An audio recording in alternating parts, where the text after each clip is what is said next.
মুহাম্মদ সাল্লাল্লাহু আলাইহি সাল্লাম জন্মগ্রহণ করলেন। আরব দেশের নিয়ম ছিল তখন সন্তান জন্মগ্রহণ করলেই পরে কোনো ধনী মানুষের সন্তান যদি জন্মগ্রহণ করত, কোনো ভালো গোত্রের সন্তান জন্মগ্রহণ করত, তাহলে সেই সন্তানকে অন্য মহিলারা নিয়ে কিছু টাকা পয়সা পাইত, লালন পালন করত। অনেক দূর দূরান্ত থেকে অনেক মহিলা এসেছে, শিশুকে নিবে, সন্তান নিবে, শিশু নিয়ে লালন পালন করবে, কিছু হাদিয়া পাবে, বেতন পাবে, সেটা দিয়ে তাদের জীবন পরিচালনা করবে। অনেক লোক এসেছে সন্তান নেওয়ার জন্য, শিশু নেওয়ার জন্য। তাদের সাথে ভাগ্যবতী হালিমাতুস সাদিও এসেছে। আব্দুল মুত্তালিব বলল, শোনো মহিলারা, অনেক দূর দূরান্ত থেকে এসেছ, এই তাঁবুর ভিতরে এমন একজন সন্তান আছে যার বাবা নাই, একেবারে গরিব, তার বাবা নাই, কিন্তু কোনো টাকা করিও দিতে পারবে না। যদি নেও যদি তুমি নিয়ে যেতে পারো, একেবারেই গরিব মানুষের সন্তান, আব্দুল্লাহর বেটা মুহাম্মদ সাল্লাল্লাহু আলাইহি সাল্লাম। অনেক মহিলা এসেছিল, সবাই বলে না, গরিব মানুষের সন্তান নিয়ে আর কি হবে। সবাই কেটে পড়ল, কেউ শিশু মুহাম্মদ সাল্লাল্লাহু আলাইহি সাল্লামকে নিতে চায় না। তাঁবুর ভিতরে আছে, কেউ কিন্তু দেখে না এখন পর্যন্ত। সবাই চলে গেল। ভাগ্যবতী হালিমাতুস সাদিয়া তার স্বামীকে বলল, আচ্ছা বলো দেখি, এত দূর থেকে এসেছি, খালি হাতে ফিরে যাওয়ার চাইতে অন্তত পক্ষে আল্লাহর উপর ভরসা রাখলেন, চলো দেখি তাঁবুর ভিতরে ঢুকেই দেখি, খালি হাতে ফিরে দেওয়ার চাইতে অন্তত পক্ষে দেখি একটা সন্তান শিশু নিয়েই যাই, যা হয় আল্লাহ ভরসা। ভাগ্যবতী হালিমাতুস সাদিয়া তাঁবুর ভিতরে ঢুকলেন, সুবহানাল্লাহ বলেন। তাঁবুর ভিতরে ঢুকে ও শিশু মুহাম্মদ সাল্লাল্লাহু আলাইহি সাল্লামকে কোলে নিলেন। নেওয়ার সাথে সাথে একবার তিনি চিন্তা করেন, হাজার হাজার সন্তান শিশু আমি লালন পালন করেছি, কিন্তু এত সুন্দর শিশু, এত সুন্দর সন্তান আমি কখনো দেখি নাই। মুহাম্মদ সাল্লাল্লাহু আলাইহি সাল্লাম শিশু মুহাম্মদকে হালিমাতুস সাদিয়া কোলে নেওয়ার সাথে সাথে একবার চিন্তা করেন চাঁদ, আর একবার চিন্তা করেন মুহাম্মদ সাল্লাল্লাহু আলাইহি সাল্লাম চাঁদের চাইতে আরো সুন্দর। মুহাম্মদ সাল্লাল্লাহু আলাইহি সাল্লামকে কোলে নেওয়ার সাথে সাথে মা হালিমাতুস সাদিয়া বলেন, এটা আসলে মনে হয় তো একটা শিশু নয়, মনে হয় আসমানের চাঁদ ভেঙে আমার কোলে পড়েছে, সুবহানাল্লাহ। হালিমাতুস সাদিয়ার স্তনে দুধ ছিল না, একেবারে শুকনা। তার উট অথবা গাদা যেটাতে করে সাওয়ার করে এসেছে, সেই গাদা অথবা উটের স্তনেও দুধ নাই। তার স্তনে কিভাবে দুধ থাকবে? হালিমাতুস সাদিয়া বলেন, যখন শিশু মুহাম্মদ সাল্লাল্লাহু আলাইহি সাল্লামকে আমি কোলে নিলাম, মনে হয় আসমানের চাঁদ ভেঙে আমার কোলে পড়েছে। শুধু তাই নয়, যখন আমি শিশু মুহাম্মদ সাল্লাল্লাহু আলাইহি সাল্লামকে আমি আমার স্তনের বটায় লাগিয়ে দিলাম, আমার স্তনে দুধ ছিল না। মুহাম্মদ সাল্লাল্লাহু আলাইহি সাল্লামকে কোলে নেওয়ার সাথে সাথে আমার স্তন দুধে ভরে গেল, সুবহানাল্লাহ। আমি একেবারে যে পশুটি নিয়ে গেছিলাম সাওয়ার হয়ে, সাথে সাথেই দেখি আমার সেই পশুটির স্তনে দুধে ভরে গেল, সুবহানাল্লাহ। একেবারে দুর্বল একটি পশুর উপর চড়ে, গাদা অথবা উটের উপর চড়ে আমরা সাওয়ার করে আসছিলাম, সবার পিছনে ছিলাম, সবার উট গাদাগুলি দুম্বাগুলি আগে আগে এসেছিল, কিন্তু আমাদের এই সাওয়ারটি, দুম্বা বলেন, মেষ বলেন অথবা উট বলেন, একেবারে দুর্বল ছিল। আমরা আসতে সময় সবার পিছনে ছিলাম, কিন্তু শিশু মুহাম্মদ সাল্লাল্লাহু আলাইহি সাল্লামকে কোলে নিয়ে যখন বাড়ির দিকে রওনা হলাম, আমাদের এই দুর্বল গাদাটি সবার আগে যেতে লাগলো, সুবহানাল্লাহ। হালিমাতুস সাদিয়া মুহাম্মদ সাল্লাল্লাহু আলাইহি সাল্লামকে নিয়ে গেলেন তার বকরির পালে, মেষের পালে। দুধের মৌসুম না, দুধে ভরে গেল, আর ফসলে ভরে গেল। অন্য মহিলারা বলে, অন্য লোকেরা বলে, এখন তো দুধের মৌসুম না, এখন তো ঘাস নাই, তাহলে এখন কিভাবে হালিমাতুস সাদিয়ার, হালিমার পশুগুলি, মেষগুলি, দুম্বাগুলি, বকরিগুলি কিভাবে পেট ভরে, স্তন ভরে, দুধে ভরে আসে কিভাবে? সুবহানাল্লাহ বলেন। জানতে পারে সে এমন একজন শিশু নিয়ে এসেছে, সেই শিশুকে নিয়ে আসার পরেই তার সংসারে, তার ফসলে, তার মেষ বকরিতে দুধে ভরে গেল। সুবহানাল্লাহি ওয়া বিহামদিহি। বিশ্বনবী মুহাম্মদ সাল্লাল্লাহু আলাইহি সাল্লামের আগমনের মাস, আগমনের দিন, যে তাম পৃথিবীর কুল কায়নাত, পৃথিবীতে যা কিছু আছে সকলের নবী যিনি, মুহাম্মাদুর রাসূলুল্লাহ সাল্লাল্লাহু আলাইহি সাল্লাম, সেই নবীর আগমন এই রবিউল আওয়াল মাসে আল্লাহ পাক বিশ্বনবী মুহাম্মদ সাল্লাল্লাহু আলাইহি সাল্লামকে প্রেরণ করেছেন। মুহাম্মদ সাল্লাল্লাহু আলাইহি সাল্লামের আগমন, মুহাম্মদ সাল্লাল্লাহু আলাইহি সাল্লামের আগমন মানেই পৃথিবী নূরে নূরান্বিত, সমস্ত বাতিল কুসংস্কার অপসংস্কৃতির মূল কি বলেন, সমস্ত বাতিল অপসংস্কৃতি কুসংস্কার সমস্ত কিছু কি ভেঙ্গে তছনছ হয়ে অন্ধকার জাহেলি যুগের মূর্খতা ভেঙে মুহাম্মদ সাল্লাল্লাহু আলাইহি সাল্লামের আগমনে পৃথিবীটা আল্লাহ পাক কি করেছেন, আলোকিত করেছেন। তামাম জাহান নূরে নূরান্বিত হয়েছে বিশ্বনবী মুহাম্মদ সাল্লাল্লাহু আলাইহি সাল্লামের আগমনের মাধ্যমে।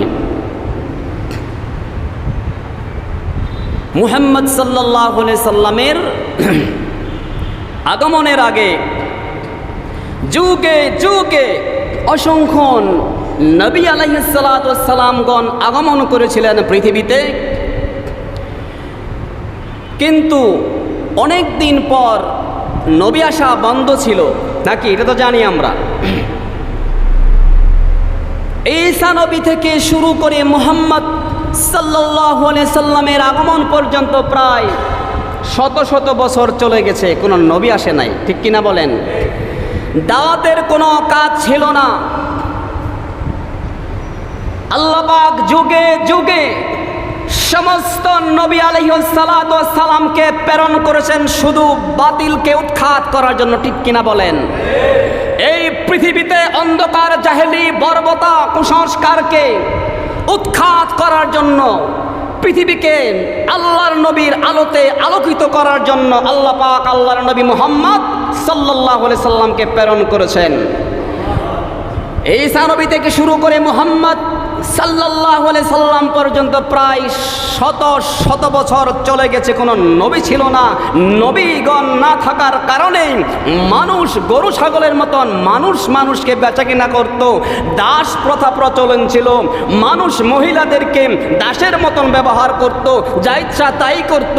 মদ জোয়া, তারা মদ না পান করলে সে যুগের মানুষদেরকে গরিব বলা হতো, জোয়া না খেললে মানুষদেরকে ছোট লোক বলা হতো। খুন খারাপি দ্বন্দ্বের ভিতরে লিপ্ত ছিল শুধুমাত্র নবী না থাকার কারণে, ঠিক কিনা বলেন?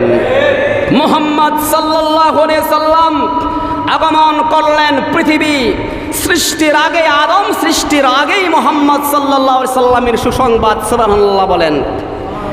আদম আলাইহিস সালাম পৃথিবীতে আসার আগেই তিনি নবী মুহাম্মদ সাল্লাল্লাহু আলাইহি সাল্লাম, তিনি যে নবী হবেন আল্লাহ পাক দুটি সেমিনার করেছিলেন।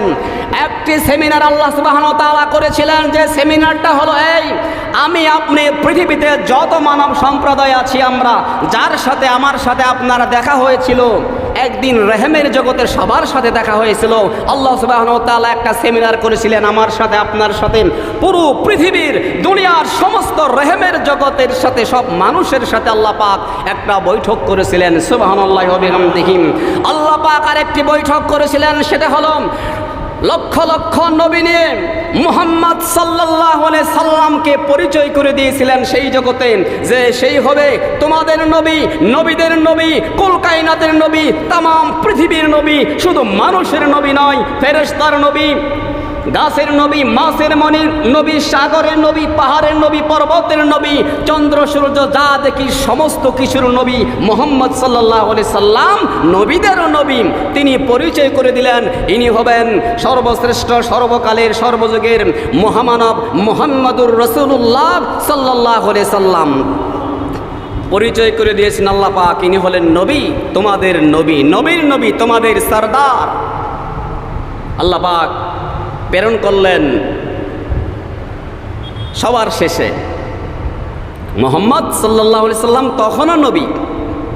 আমি আল বিদায়া ওয়ান নিহায়া পৃথিবীর একটা বিখ্যাত ইতিহাস গ্রন্থ, পৃথিবীর একটি সবচেয়ে ইতিহাস গ্রন্থ আল বিদায়া ওয়ান নিহায়া থেকে কিছু ইনশাআল্লাহ কথা বলবো দ্বিতীয় খণ্ডের। তারপরেও সিয়াসাতটা বিভিন্ন হাদিসেও আছে কথাগুলো। যে হযরত আব্দুল্লাহ ইবনে আব্বাস রাদিয়াল্লাহু তাআলা আনহু আল্লাহর নবীকে প্রশ্ন করলেন, ইয়া রাসূলুল্লাহ, ইয়া হাবিবাল্লাহ, আদম আলাইহিস সালাম যখন জান্নাতে ছিলেন আপনি তখন কোথায় ছিলেন? আল্লাহর নবী মুহাম্মদ সাল্লাল্লাহু আলাইহি সাল্লাম হেসে দিলেন। হযরত আব্দুল্লাহ ইবনে আব্বাস রাদিয়াল্লাহু তাআলা আনহু বলেন, এই কথা আমি যখন জিজ্ঞাসা করলাম তখন মুহাম্মদ সাল্লাল্লাহু আলাইহি সাল্লাম হেসে দিলেন। মুহাম্মদ সাল্লাল্লাহু আলাইহি সাল্লামের পবিত্র দাঁত মোবারক দেখা যাচ্ছিল। তখন তিনি বললেন, যখন আদম আলাইহিস সালাম জান্নাতে ছিলেন তখন আমি আদম আলাইহিস সালামের মেরুদণ্ডে ছিলাম। সুবহানাল্লাহ। তিনি বললেন, শোনো শোনো, শুধু তাই নয়, যখন মুহাম্মদ সাল্লাল্লাহু আলাইহি সাল্লাম বললেন, যখন নূহ নবী, আমাদের পিতৃপুরুষ নূহ নবী, নূহ আলাইহিস সালাতু ওয়াস সালাম যখন কিস্তিতে ছিলেন, আমি মুহাম্মদ সাল্লাল্লাহু আলাইহি সাল্লাম তখন নূহ নবীর মেরুদণ্ডে ছিলাম। সুবহানাল্লাহ। শুধু তাই নয়, জাতির পিতা ইব্রাহিম আলাইহিস সালাতু ওয়াস সালাম যখন ইব্রাহিম নবীকে যখন অগ্নিকুণ্ডে নিক্ষেপ করা হয়েছিল, মুহাম্মদ সাল্লাল্লাহু আলাইহি সাল্লাম বলেন, তখনও আমি ইব্রাহিম নবীর মেরুদণ্ডে ছিলাম। সুবহানাল্লাহ। তিনি নবীর নবী, তামাম পৃথিবীর নবী। পৃথিবীর কুল কায়নাত সৃষ্টি হওয়ার আগে আল্লাহ পাক নবীকে পাঠাবেন এই সেমিনার করেছিলেন। সুবহানাল্লাহি ওয়া বিহামদিহি। এই নবীর আগমন নিয়ে আলোচনা করলে মন শীতল হয় কি হয় না বলুন দেখি। মুহাম্মদ সাল্লাল্লাহু আলাইহি সাল্লামের আগমনে তামাম গোটা পৃথিবী আনন্দের লহরী বয়ে গিয়েছিল। সুবহানাল্লাহি ওয়া বিহামদিহি। আল্লাহর রাসূলের আগমনে মাটি নেচেছিল, মাটি কেঁপেছিল, আকাশ জমিন চন্দ্র সূর্য সকলেই খুশি আত্মহারা হয়ে নাচানাচি করা শুরু করে দিয়েছিল। সুবহানাল্লাহি ওয়া বিহামদিহি। এটা হলো মুহাম্মদ সাল্লাল্লাহু আলাইহি সাল্লামের আগমনের বার্তা। মুহাম্মদ সাল্লাল্লাহু আলাইহি সাল্লাম এমন নবী, তিনি মা আমিনার গর্ভে অদূর জরায়ু থেকে শুরু করে 500 মহিলা পর্যন্ত পবিত্র জরায়ু ছিল। সুবহানাল্লাহ বলেন। মুহাম্মদ সাল্লাল্লাহু আলাইহি সাল্লামের আম্মা জান আমিনার জরায়ু থেকে শুরু করে 500 মহিলা পর্যন্ত কোনো মহিলার কপালে জরায়ুতে উদরে কোনো কলঙ্কের দাগ ছিল না। সুবহানাল্লাহি ওয়া বিহামদিহি। শুধু তাই নয়, পৃথিবীর সর্বকালের সর্বশ্রেষ্ঠ বংশে মুহাম্মদ সাল্লাল্লাহু আলাইহি সাল্লাম জন্মগ্রহণ করেন। শুধু সর্বশ্রেষ্ঠ বংশে নয়, সর্বশ্রেষ্ঠ পৃথিবীর গোত্রের ভিতরে মুহাম্মদ সাল্লাল্লাহু আলাইহি সাল্লাম জন্মগ্রহণ করেন। বংশের দিক থেকে পৃথিবীর ভিতরে মুহাম্মদ সাল্লাল্লাহু আলাইহি সাল্লাম সর্বশ্রেষ্ঠ বংশের নবী। আবার গোত্রের দিক থেকেও মুহাম্মদ সাল্লাল্লাহু আলাইহি সাল্লাম হলেন পৃথিবীর সর্বশ্রেষ্ঠ গোত্রের নবী মুহাম্মদ সাল্লাল্লাহু আলাইহি সাল্লাম। আবার মায়ের দিক থেকেও সবচাইতে পবিত্র জরায়ু থেকে তিনি বের হয়েছেন। সুবহানাল্লাহ। এজন্য মুহাম্মদ সাল্লাল্লাহু আলাইহি ওয়াসাল্লাম পৃথিবীতে আগমন করবেন যখন, মুহাম্মদ সাল্লাল্লাহু আলাইহি ওয়াসাল্লামের পেটে 6 মাস পেটে থাকতেই তার বাবা মারা যায়। আমরা সবাই জানি, এটা ঠিক কি বলেন? খেয়াল করবেন কিন্তু, নবীর মতন এতিম কে আছে বলুন দেখি? এতিমদের সর্দার মুহাম্মদ সাল্লাল্লাহু আলাইহি ওয়াসাল্লাম, এতিমদের সর্দার। খেয়াল করবেন, এতিমদের ভালোবাসতে হবে, শুধু আশিকে রাসূল হলে চলবে না। খেয়াল করবেন, এতিমদের মহব্বত করতে হবে। 6 মাসে পেটে থাকাকালীন তার বাবা মারা যায়। আবার 6 বছর বয়সেও তার মা ইন্তেকাল করেন। হাই হাই বলেন দেখি, 8 বছর বয়সে ও দাদাও ইন্তেকাল করলেন। মুহাম্মদ সাল্লাল্লাহু আলাইহি সাল্লামের মতো আর অসহায় এতিম পৃথিবীতে কেউ নাই। কোন মহিলারা যখন মুহাম্মদ সাল্লাল্লাহু আলাইহি সাল্লাম মা আমিনার গর্ভে ছিলেন, মা আমিনার গর্ভে যখন মুহাম্মদ সাল্লাল্লাহু আলাইহি সাল্লাম যখন ছিলেন, তখন এত খুশবু, এত সুঘ্রাণ বের হতো। আব্দুল মুত্তালিব বললেন, আমি যেখানেই ব্যবসা করতে যাই, আরব দেশের বাইরেও যদি আমি ব্যবসা করতে যাই, সমস্ত দোকানদারেরা আমাকে সবচাইতে যে দামি আতরটা ছিল, আমি সর্দার হিসাবে, মক্কার সর্দার নেতা হিসাবে সবচাইতে দামি আতরটা আমাকে দৌড়ে এসে দোকানদাররা দিত। সুবহানাল্লাহ বলেন। আমার চাইতে দামি আতর কেউ ব্যবহার করতো না। কিন্তু কোনো মহিলা যখন বলল, আব্দুল মুত্তালিবকে নালিশ করলো, ওগো সর্দার, আপনার বৌমা উনি তো বিধবা মহিলা, কিন্তু বিধবা মহিলা হয়ে এটা তো শোভা পায় না যে এত দামি দামি স্যান্ড ব্যবহার করার জন্য, এটা তো ঠিক না। একটা প্রচলন ছিল সেই যুগে। এত দামি কথা কি বুঝতেছেন নাকি? বোঝা যা। কে এত দামি সেন্ট ব্যবহার করে, এটা তো ঠিক না, বিধবা মহিলা। এমন সময় আব্দুল মুত্তালিব বৌমাকে ডাকলেন, আমিনাকে, ও মা আমিনা, বৌমা শোনো। অন্যান্য মহিলারা বলল যে তুমি দামি দামি সেন্ট ব্যবহার করো, তোমার পেটের ভিতরে আমার বংশের প্রদীপ উজ্জ্বল একজন আমার নাতিন হবে, আমি কত আশা আকাঙ্ক্ষা আছি, তুমি সেন্ট ব্যবহার করবা দামি দামি, এটা তো লোকেরা মহিলারা বলা বলি করতে মোটেও ঠিক নয়। মা আমিনা বলো, বাবা যান, শ্বশুর আব্বা শুনবেন নাকি ঘটনা শুনবেন। যেদিন থেকে আমি গর্বে সন্তান, আমার গর্বে যখন সন্তান এসে যায়, সেদিন থেকে আমার চক্ষু যখন বন্ধ করি, হাওয়া আলাইহিস সালাতু ওয়াস সালাম জান্নাত থেকে আমাকে সালাম জানায়, সুবহানাল্লাহ। চোখ যখন বন্ধ করি, আমার রাত্রির বেলা চোখ বন্ধ করলেই হাওয়া আলাইহিস সালাম আমাকে সালাম জানায়, মরিয়ম আমাকে সালাম জানায়, হাজেরা খাতুন আমাকে সালাম জানায়, আসিয়া আমাকে সালাম জানায়, সুবহানাল্লাহ বলেন। ও বাবা শুনবেন নাকি, যেদিন থেকে আমি আপনার নাতিনকে পেটে ধরেছি, সেদিন থেকে আমার শরীর থেকে এমন কস্তুরী আম্বরের চাইতে আরো সুগান বের হতে লাগলো, আমার শরীর গামলেও কি হয়ে যায়, সারা শরীর থেকে আমার সুগন্ধি বের হয়, সারা ঘর, সমস্ত ঘর সুগন্ধে আলো আলো হয়ে থাকে, সুবহানাল্লাহ। আমি যখন থুতু ফালাই গো আব্বাজান, দেখেন আমার থুতুটা পর্যন্ত কস্তুরী আম্বরের চাইতে আরো বেশি সুঘ্রাণ, সুবহানাল্লাহ।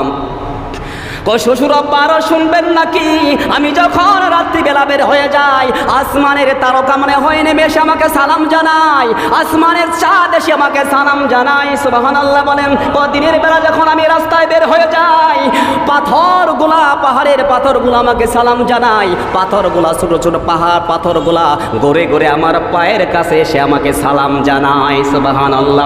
আমি পাথরে পাড়া দিলে শিশু মুহাম্মদ সাল্লাল্লাহু আলাইহি সাল্লাম, আমার সন্তানকে আমি পেটে ধরেছি, এই সন্তান নিয়ে যেদিন থেকে সন্তান আমি পেটে ধরেছি, সেদিন থেকে আমি যদি পাথরের উপর পাড়া দেই, পাথর গলে তোলার মতন নরম হয়ে যায়, আমি কাঁটাতে পা রাখলে কাঁটা থেকে ফুল বের হয়ে যায়, সুবহানাল্লাহ।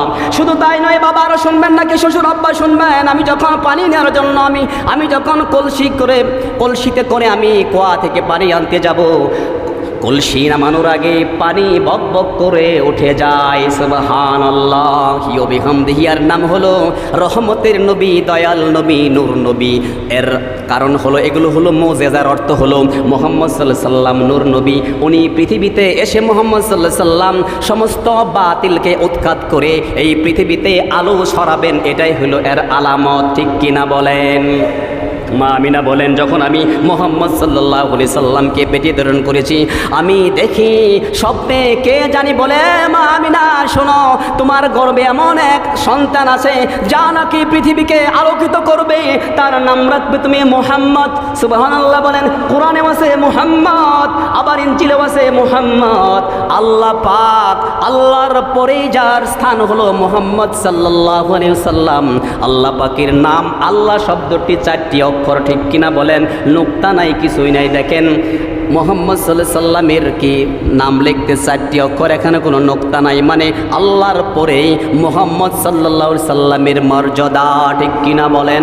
আর এই নবী মুহাম্মদ সাল্লাল্লাহু আলাইহি সাল্লামের বিরুদ্ধে কেউ কথা বললে, নবীর সুন্নতকে অবজ্ঞা করলে, নবীর জন্ম নিয়ে কি তিরস্কার করলে, আমরা সেটা বরদাস্ত করব না, ঠিক কিনা বলেন? এ মুসলমান ভাইয়েরা, মুহাম্মদ সাল্লাল্লাহু আলাইহি সাল্লামের জন্ম, মা আমিনা বলেন, আমি একদিন রাত্রিবেলা মুহাম্মদ সাল্লাল্লাহু আলাইহি সাল্লাম আমার পেটে ছিলেন, আমি দেখি স্বপ্নে আমার পেট থেকে এমন এক নূর বের হলো, যে নূরে তামাম পৃথিবী আলোকিত করলো। এখান থেকে শুরু করে ওই পারস্যের রাজপ্রাসাদ, হাট বাজার পর্যন্ত দেখা গেল, সুবহানাল্লাহ, হাজার হাজার মাইল পর্যন্ত মুহাম্মদ সাল্লাল্লাহু আলাইহি সাল্লামের জন্মে আলোকিত হয়ে গেছিল, তামাম পৃথিবী নূরে নূরান্বিত হয়েছিল, সুবহানাল্লাহ। মুহাম্মদ সাল্লাল্লাহু আলাইহি সাল্লাম যেদিন জন্মগ্রহণ করেন, সেদিনকার ঘরে চেরাগ জ্বালানোর জন্য, বাতি জ্বালানোর জন্য কোনো তেল ছিল না, অন্ধকার। মুহাম্মদ সাল্লাল্লাহু আলাইহি সাল্লাম যেদিন জন্মগ্রহণ করলেন, প্রসব হওয়ার মা আমিনা প্রসব হওয়ার সাথে সাথে সমস্ত ঘর আলোয় আলোকিত হয়ে গেল। শুধু ঘর নয়, ঘর থেকে শুরু করে তামাম পৃথিবী। মা আমেনা বলেন, আমি ঘর থেকে শুরু করে ওই কিসরার রাজপ্রাসাদ, পারস্যের রাজপ্রাসাদের হাট বাজার পর্যন্ত আমি দেখতে পেলাম। সুবহানাল্লাহ। এর নাম নূর নবী, মানে এর অর্থ হলো আল্লাহর রাসূল সাল্লাল্লাহু আলাইহি সাল্লামের আগমনের সমস্ত বাতিল ধ্বংস হয়ে যাবে। ঠিক কিনা বলেন? সমস্ত বাতিল ধ্বংস হবে, এই হলো এর আলামত। মুহাম্মদ সাল্লাল্লাহু আলাইহি সাল্লাম যেদিন জন্মগ্রহণ করেন, পারস্যের কিসরার রাজপ্রাসাদের 14টি গম্বুজ ভেঙে খান খান হয়েছিল। সুবহানাল্লাহ। মুহাম্মদ সাল্লাল্লাহু আলাইহি সাল্লামের আগমনে যে সকল ফুলগুলা ফোটে নাই, যেদিন মুহাম্মদ সাল্লাল্লাহু আলাইহি সাল্লাম প্রসব হলেন, মা আমিনা প্রসব করলেন মুহাম্মদ সাল্লাল্লাহু আলাইহি সাল্লামকে, ফুলেরা ফুটে গেল, সমুদ্রের তরঙ্গ ঢেউ খেতে লাগলো, মাছে নাচতে লাগলো, পাখিরা। মা আমেনা মুহাম্মদ সাল্লাল্লাহু আলাইহি সাল্লামকে পেটে নিয়ে যখন তিনি হাঁটতেন, মাথার উপরে পাখিরা গুনগুন করে মুহাম্মদ সাল্লাল্লাহু আলাইহি সাল্লামের নামে দরুদ ও সালাম পড়তো, মা আমিনাকে সালাম করতো। সুবহানাল্লাহি ওয়া বিহামদিহি। ইনি হলেন বরকতের নবী, রহমাতাল লিল আলামিন, দয়ার নবী, নূরের নবী, বরকতের নবী। ঠিক কিনা বলেন? এই কথাগুলো শোনেন। প্রসিদ্ধ পৃথিবীর সবচাইতে ইতিহাস কিতাব আল বিদায়ন নিহায়াত 2য় খণ্ড থেকে আমি বলছি, সিয়াসাত, তাই এই কথাগুলো আছে। এগুলো কি নবীর জন্মের আগের কথা বলা হলো। কি বলেন? জন্মের আগের কথা এগুলো। জন্ম হওয়ার পরে কি ঘটতে পারে বলেন দেখি? যে জন্মের পরে মুহাম্মদ সাল্লাল্লাহু আলাইহি সাল্লাম জন্ম হওয়ার সাথে সাথেই তামাম পৃথিবী আলোকিত হলো। ঘর থেকে শুরু করে পারস্যের রাজপ্রাসাদের হাট বাজার পর্যন্ত দেখা গেল মুহাম্মদ সাল্লাল্লাহু আলাইহি সাল্লামের জন্মের সাথে সাথে সেই রাজপ্রাসাদের 14টি গম্বুজ ভেঙে খান খান হয়ে গেল। সুবহানাল্লাহি ওয়া বিহামদিহি। আবার শুনেন, মুহাম্মদ সাল্লাল্লাহু আলাইহি সাল্লাম জন্মগ্রহণ করলেন। আরব দেশের নিয়ম ছিল তখন, সন্তান জন্মগ্রহণ করলেই পরে কোনো ধনী মানুষের সন্তান যদি জন্মগ্রহণ করত, কোনো ভালো গোত্রের সন্তান জন্মগ্রহণ করত, তাহলে সেই সন্তানকে অন্য মহিলারা নিয়ে কিছু টাকা পয়সা পাইত, লালন পালন করত।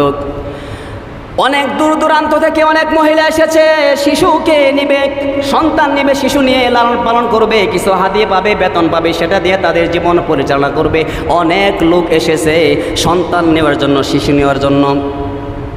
তাদের সাথে ভাগ্যবতী হালিমাতুস সাদিয়াও এসেছে।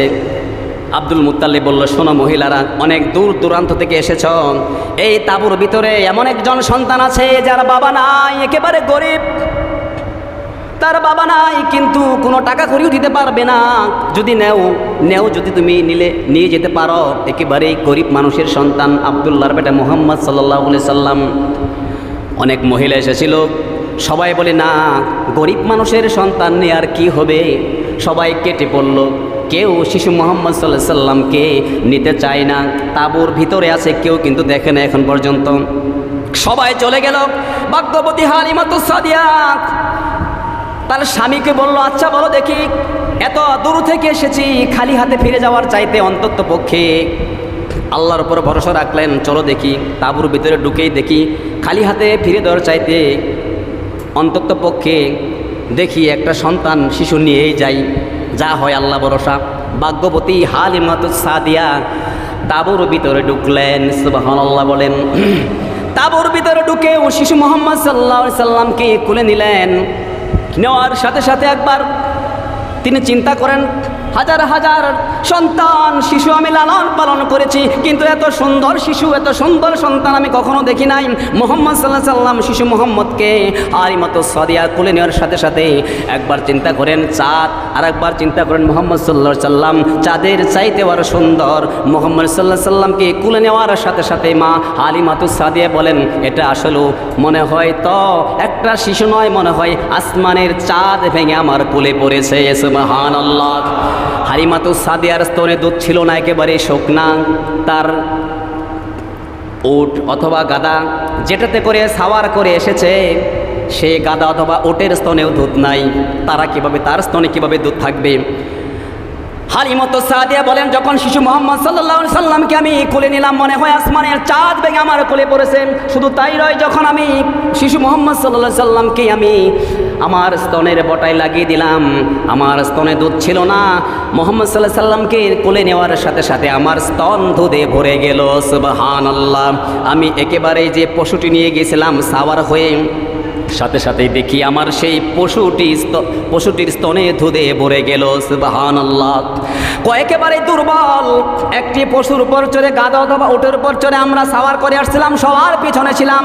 সবার উট গাধাগুলি দুম্বাগুলি আগে আগে এসেছিল, কিন্তু আমাদের এই সাওয়ারটি, দুম্বা বলেন, মেষ বলেন অথবা উট বলেন, একেবারে দুর্বল ছিল। আমরা আসতে সময় সবার পিছনে ছিলাম, কিন্তু শিশু মুহাম্মদ সাল্লাল্লাহু আলাইহি সাল্লামকে কোলে নিয়ে যখন বাড়ির দিকে রওনা হলাম, আমাদের এই দুর্বল গাধাটি সবার আগে যেতে লাগলো। সুবহানাল্লাহ।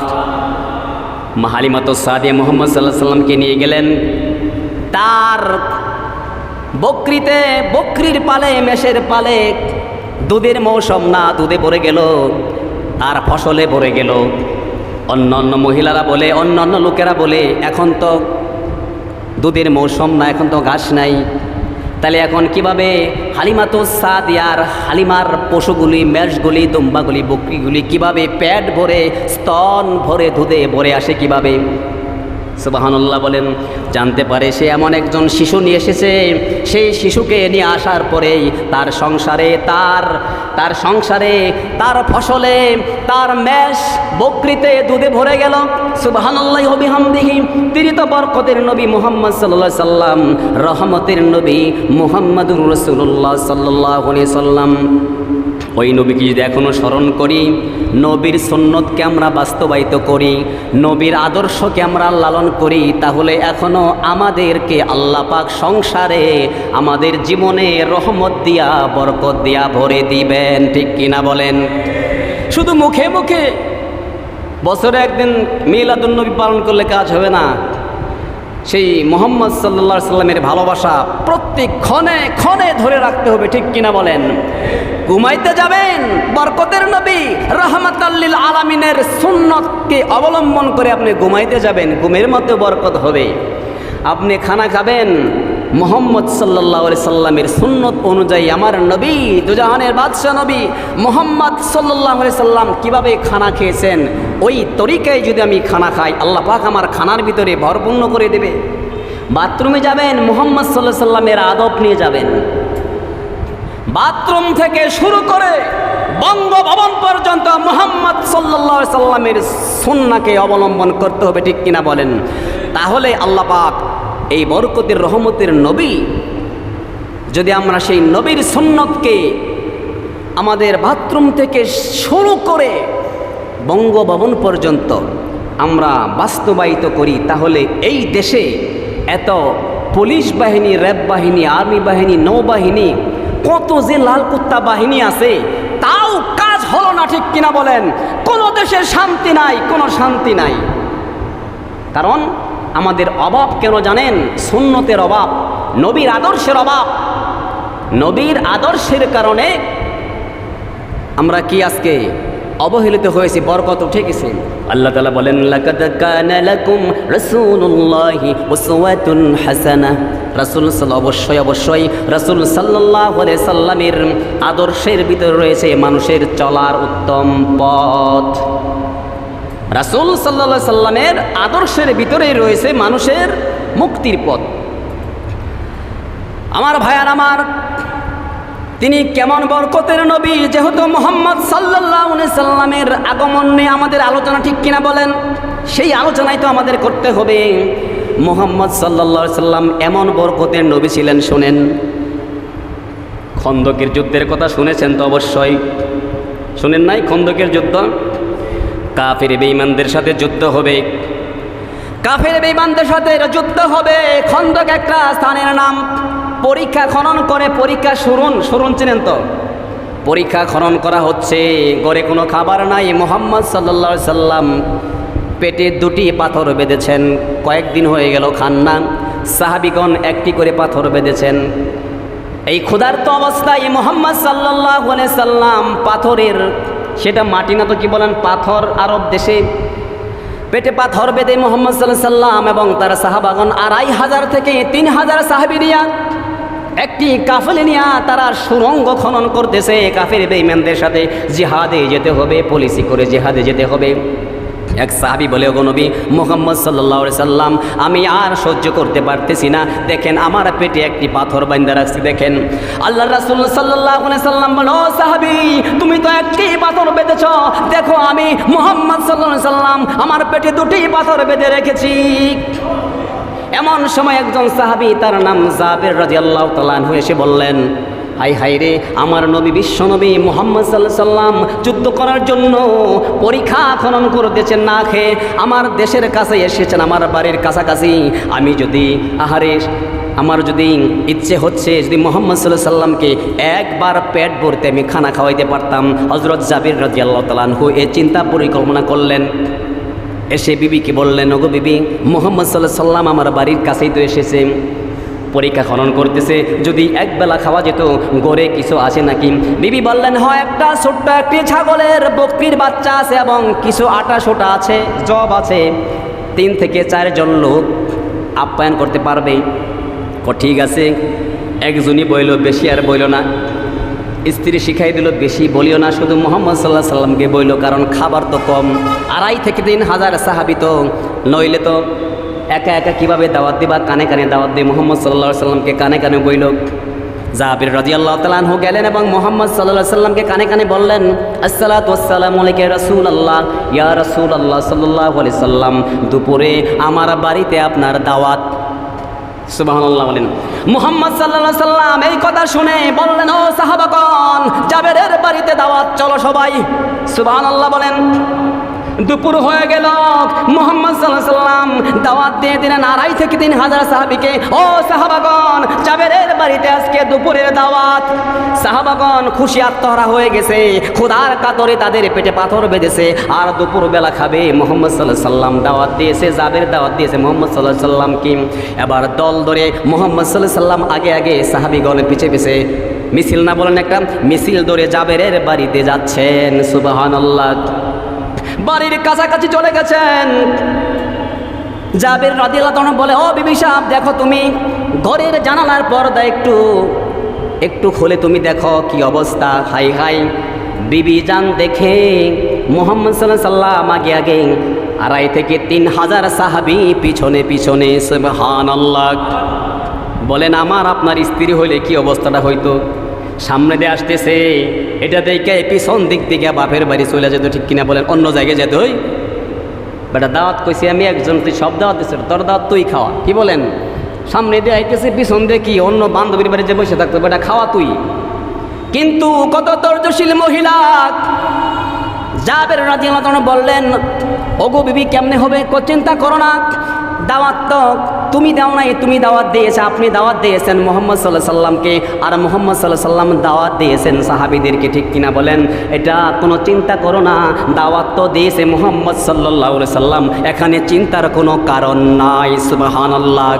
দেখেন ইমানের কত তেজ, কত ইমান ছিল তাদের, কলিজা ভরা ইমান ছিল। আল্লাহ রাসূল সাল্লাল্লাহু আলাইহি সাল্লাম বললেন, ও জাবের, কোন ঘরে, রান্নাঘর কোথায়, আমাকে নিয়ে চলো দেখি যাই। রাসূল সাল্লাল্লাহু আলাইহি সাল্লামকে জাবের রাদিয়াল্লাহু তাআলা আনহু রান্নাঘরে নিয়ে গেলেন। ও জাবের শোনো, রান্নাঘরে নিয়ে গেলেন, নিয়ে বললেন, চুলাতে আগুন আগে নিবেও না, আগুন জ্বলতে থাক, দর্জন দর্জন করে সাহাবীকে কাতারবদ্ধ করে দাও। আগুন চলতে থাক, দর্জন দর্জন করে সাহাবীকে কাতারবন্দি করে দাও। দর্জন দর্জন করে খাবারের জন্য দাঁড়িয়ে গেছে, কাতারবন্দি হয়েছে। মুহাম্মদ সাল্লাল্লাহু আলাইহি সাল্লাম বিসমিল্লাহ বলে ডাকনা খুলে বাড়তে শুরু করলেন। 3টা করে রুটি, পরিমাণ মতো গোস্ত, 3টা করে রুটি, পরিমাণ মতো গোস্ত, 3টা করে রুটি, পরিমাণ মতো কি গোস্ত, যতটুকু লাগে। 2.5 থেকে 3000 সাহাবী পেট ভরে খেলো, কিন্তু এক টুকরা গোস্তও কমলো না, একটা রুটিও কমলো না। সুবহানাল্লাহ। এটা হলো নবীজির বরকতের নবী, এটা হলো নবীর মুজিজা। আমাদের সুন্নতের অভাব, আমাদের সংসারে অভাব, আমাদের পারিবারিক অভাব, আমাদের রাষ্ট্রীয় অভাব, সমাজে অভাব, আসলেও আমাদের স্বভাব খারাপ, সেজন্য আমাদের অভাব, ঠিক কিনা বলেন? সুন্নতের অভাব, রাসূল সাল্লাল্লাহু আলাইহি সাল্লামের আদর্শের অভাব, বিদায় আজকে আমাদের অভাব। আমার মুসলমান ভাইরা, মুহাম্মদ সাল্লাল্লাহু আলাইহি ওয়াসাল্লাম এমন বরকতের নবী। মুহাম্মদ সাল্লাল্লাহু আলাইহি সাল্লাম দোয়া করলেই কবুল হয়েছে। রাসূল সাল্লাল্লাহু আলাইহি সাল্লামের জন্য যদি আপনি দোয়া করেন, কাঁদেন, আপনার মন যদি কাঁদে, আপনার জন্য রাসূল কাঁদে, কাঁদতেছে, সুবহানাল্লাহ বলেন। রাসূলের জন্য সালাম দিবেন।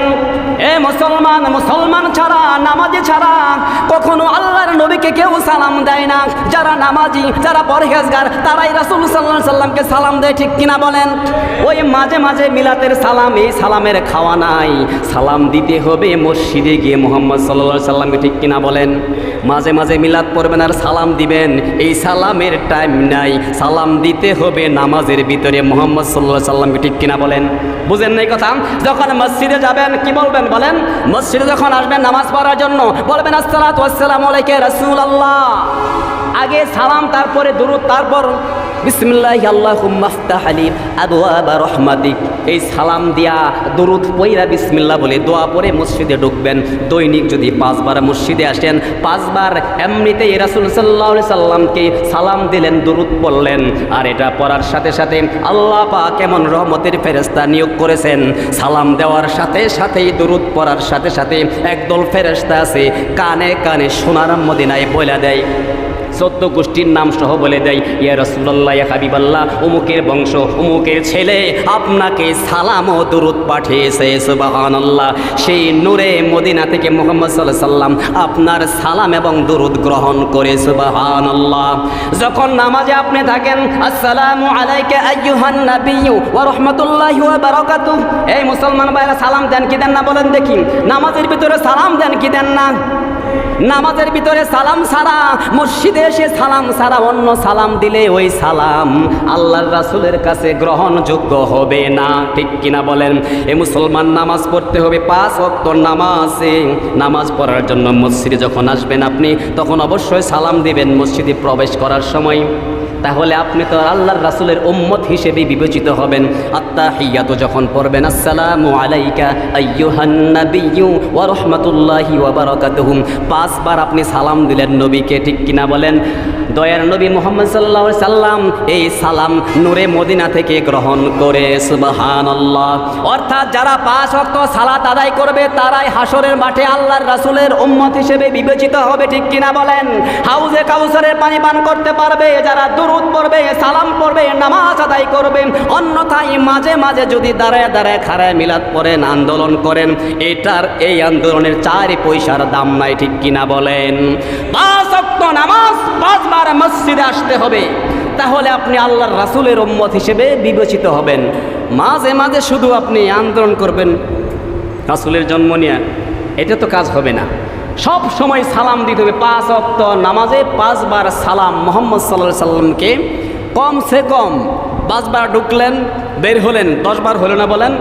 5 বার ঢুকলেন, বের হলেন, 10 বার সালাম দিলেন। নামাজে দিলেন সালাম, ফরজ নামাজে দিলেন কতবার? 17 রাকাত ফরজ না, 17 বার দিনের সুন্নত আছে, ওয়াজিব আছে। সালাম আর সালাম দেই আমরা সারাক্ষণ, দরুদ আর দরুদ পড়ি। অর্থাৎ যারা নামাজ কায়েম করবে, মসজিদে আসবে, জামাতের সাথে নামাজ আদায় করবে, মসজিদে আসবে, তারাই রাসূল সাল্লাল্লাহু আলাইহি সাল্লাম, তাদের সালামই আল্লাহর রাসূল, তাদের সালাম এবং দরুদই আল্লাহর রাসূল গ্রহণ করেন, ঠিক কিনা বলেন? আমার ভাইয়ের, আমার আজান দিবেন এখন। আল্লাহ পাক আমাদের সকলকেই রাসূল সাল্লাল্লাহু আলাইহি ওয়াসাল্লামের সুন্নাহ অনুযায়ী এবং পুরো মাস যেন আমরা, যারা ইমাম সাহেব, খাতিব সাহেবগণ আছি, আমরা পুরো মাস যেন আমরা মুহাম্মদ সাল্লাল্লাহু আলাইহি সাল্লামের জন্ম নিয়ে, মিলাদ নিয়ে, সিরাত নিয়ে আমরা আলোচনা করি। এটা আমাদের কি নৈতিক দায়িত্ব। কারণ মুহাম্মদ সাল্লাল্লাহু আলাইহি সাল্লামের জন্ম নিয়ে, মিলাদ নিয়ে আলোচনা করলে সওয়াবের বিষয়, অন্তর কি বলেন বিগলিত হয়ে যায়। এটা আলোচনা করা অবশ্যই দরকার। আমরা সকলেই, আল্লাহ পাক আমাদের সকলকে তৌফিক দান করুক, আমরা বেশি বেশি মুহাম্মদ সাল্লাল্লাহু আলাইহি সাল্লামের উপর দরুদ এবং সালাম পেশ করব।